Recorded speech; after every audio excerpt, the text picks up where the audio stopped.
I'm Grace here from Grace Talks About Food, and recently I was a co-host with my dad on a show called Freezer Burns. And the host of Freezer Burns, his name is Greg, also known as the Frozen Food Master. And he was doing a 24-hour Movember-thon, and Movember is where a bunch of dudes, they grow mustaches, and it's to help men's health. And so while I was there, I did an interview with him, and so here's the interview. I heard that you wanted to ask me a few questions. Is that true? Yeah. So this is a kind of a great opportunity, especially for a 4 a.m. interview. Typically, I require interviews being later, but I'll make this exception for you because you were a food blogger yourself. So I was told that Grace from GraceTalksAboutFood.com, and actually I'm not sure. Don't mind me. I'm looking not for sure, a shot Mike. back here. Were Not you, really working. Are you able to post links now on the chat? I should be able to, yes. Okay. Wanted to ask a few questions, so take it away. So one of the questions is, this question's been bugging me. Do you always have to have a video where you eat something that you don't like?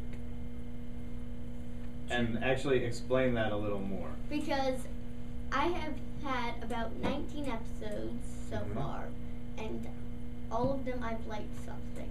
Okay. And my friends keep asking me, "Hey Grace, why do you always only do things that you like?" And I was like, So let me ask you something. Do you ever shoot a video where you don't like it and you just don't show people? No. So you just happen to like everything? Yeah. Well, let me tell you a little secret. I taste a lot of things that I love. And I also taste a lot of things that I don't. But I must admit, sometimes go out of my way to find something that I will not like, versus something that I do like. So what I would recommend is try it. See how you would react to something you don't like. Is there a particular food that you don't like?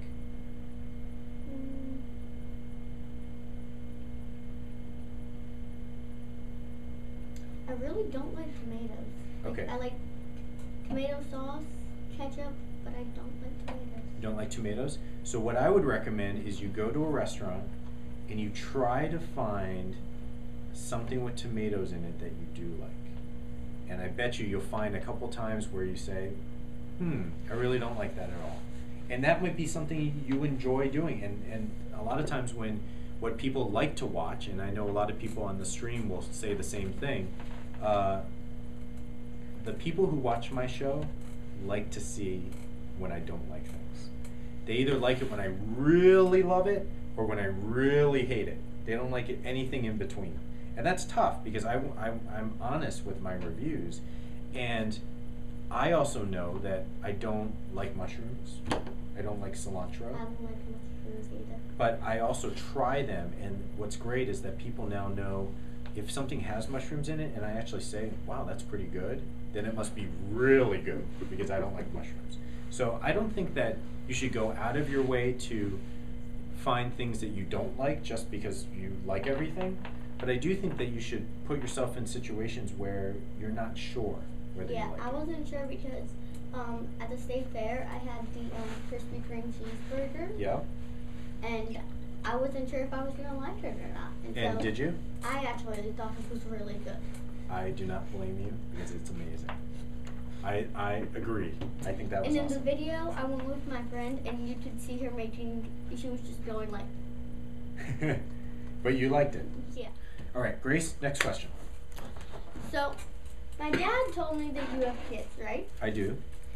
So, have you ever thought about, like, doing an episode with your kids, like, at their school? I have.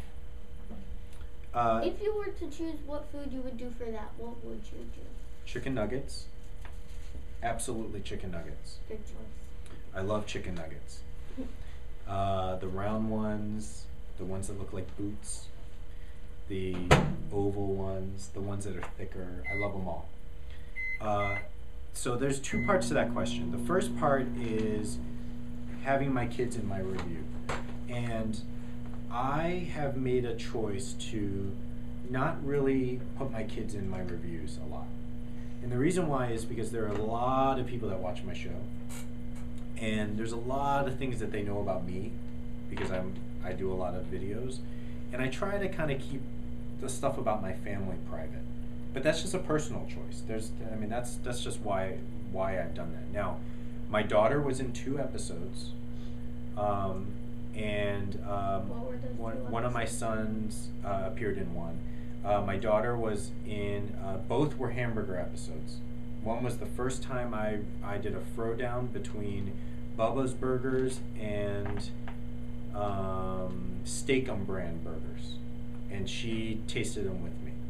And she always talks about it. She wants to be on another episode. The second one was another hamburger one where I reviewed hamburgers and 3 different hamburgers. And she was in that one, but she didn't have a talking role there. She just took a bite out of it. So that's more my choice. They want to be in it. All 3 of my kids want to be in it. But that's more my choice. But if I had to do it, it would be at their school with chicken nuggets. So, do you always have people helping you? No. This is the first time, actually. I'm actually starting to like it. I might hire Mike full time. No, I shoot a lot of my shows in my kitchen. That's changing, actually. I'm doing a lot more shows outside of my kitchen too. But I've done, out of my 380 episodes, I've done about 365 of them in my kitchen. And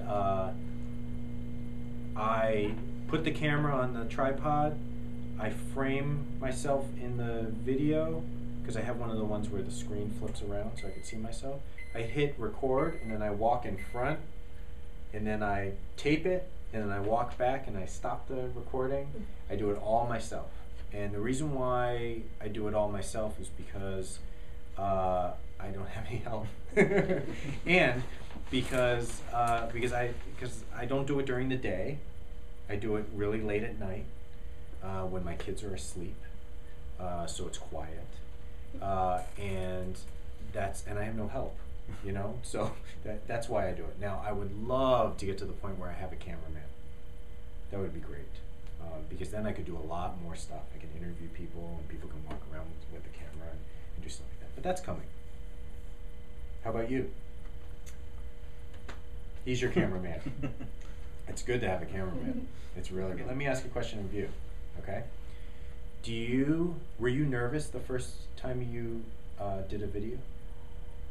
And, yeah. And are you less nervous now? Yeah. If you look at my videos comparing my first one to my most recent one, you can really tell a difference. Right. How comfortable you are, right? Yeah. Well, in the first one, I looked really weird because my hair was all wet, and because we were about to leave for church, and it was just so weird. Now, one thing I agree. If you go back and look at the first video that I ever did, it's embarrassing.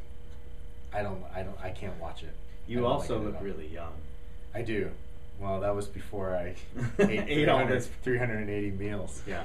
Yeah, I looked very young, but I didn't know what I was going to say.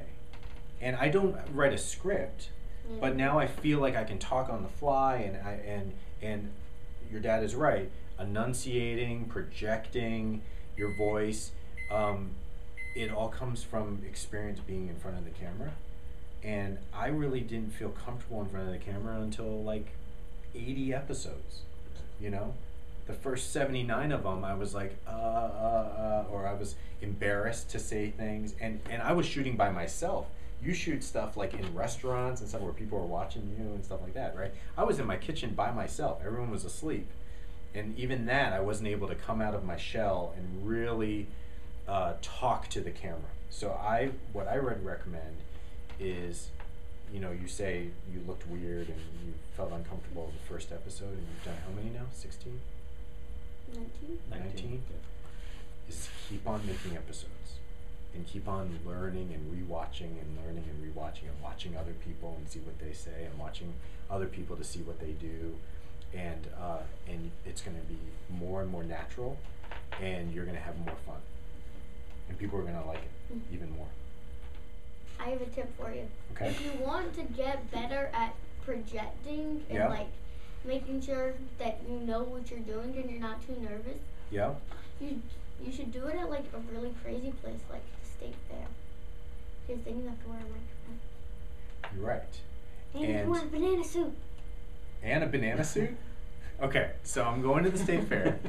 I'm wearing a banana suit. Like a peanut butter and jelly time banana? Absolutely. Okay. The Chiquita banana. And I'm wearing a mic. Do you use a mic? When I'm at crazy places, so I've used one at Bonefish in the state fair. Yeah, basically when we're in a public place, Yeah. we try to use a lavalier mic. Yeah. Is it wired? It is wired. Yeah, that's all you really need. Yeah. And it made such a difference at the fair. The fair is so noisy. Right. The ambient noise is yeah. bad. All right, so that's done. So let's bring that out. I think that is true. A mic, and I'm going to get a little technical on you, so bear with me. And I've told this to a lot of people, and actually this has now become my mantra, is that you should spend way more money on a microphone than you should a camera. If you only have a certain amount of money, you spend way more on a microphone, because a microphone is extremely important.